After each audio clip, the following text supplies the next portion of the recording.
अस्सलामु अलैकुम वरहमतुल्लाहि वबरकातुहू।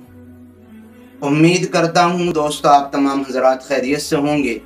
अल्लाह से दुआ है जहाँ भी आप हैं अल्लाह आपको खुशी और सलामती के साथ रखे। दोस्तों हमारी एक बहन ने कमेंट करके एक सवाल मालूम किया है।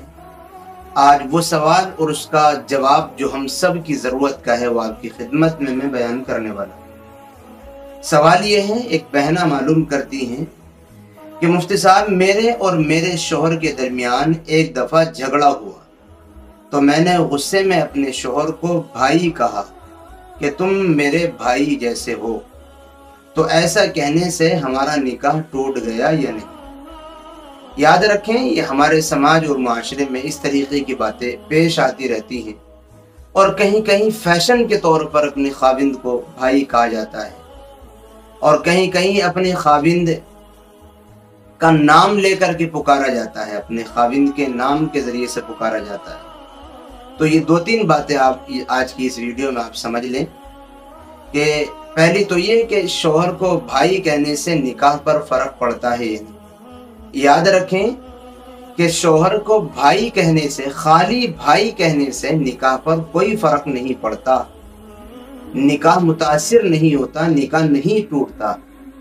लेकिन याद रखें शौहर और खाविंद और हस्बैंड को भाई कहना ये इस्लामी तहजीब और कल्चर का हिस्सा नहीं है, इसलिए ऐसा कहना नहीं चाहिए। निकाह ना टूटे तो इसका मतलब ये नहीं कि आप कह दें। बहुत सारी चीज़ें अपना असर और नुकसान नहीं दिखलाती लेकिन फिर भी हमारी तहजीब उनकी इजाज़त नहीं देती। तो ऐसे ही यकीनन निकाह नहीं टूटेगा, लेकिन इसकी आदत बना लेना और ऐसा कहना ये इस्लामी तहजीब का हिस्सा और कल्चर का हिस्सा नहीं है। दूसरी ज़रूरी बात ये, क्या शौहर का नाम लेकर के पुकार सकते हैं या नहीं। तो याद रखें बीवी को शौहर का नाम लेकर नहीं पुकारना चाहिए।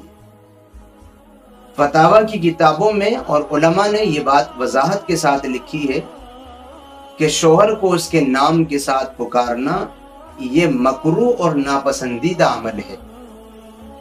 शौहर को मुअज़्ज़ज़ और प्यारे और मोहतरम अल्फाज से याद करना चाहिए, जैसे फुला के अब्बा, सलमान के अब्बा या मुन्ने के अब्बा या मुन्नी के अब्बा, कुछ भी मुअज़्ज़ज़ और मोहतरम अल्फाज से अपने खाविंद को आवाज़ देना चाहिए, नाम लेकर के आवाज़ नहीं देना चाहिए। ये अदब के खिलाफ है और इस्लामी तहजीब भी इसकी इजाज़त नहीं देती। ऐसे ही याद रखें शौहर भी बीवी को नाम लेके ना पुकारे, बल्कि अच्छे अलकाब से कोई प्यार का नाम रख ले या और कुछ उसका नाम रख ले, लेकिन मुहज़्ज़ब और सलीक़ेमंद अंदाज से दोनों से एक दूसरे से मुखातब होना चाहिए, पुकारना चाहिए, आवाज़ देना चाहिए।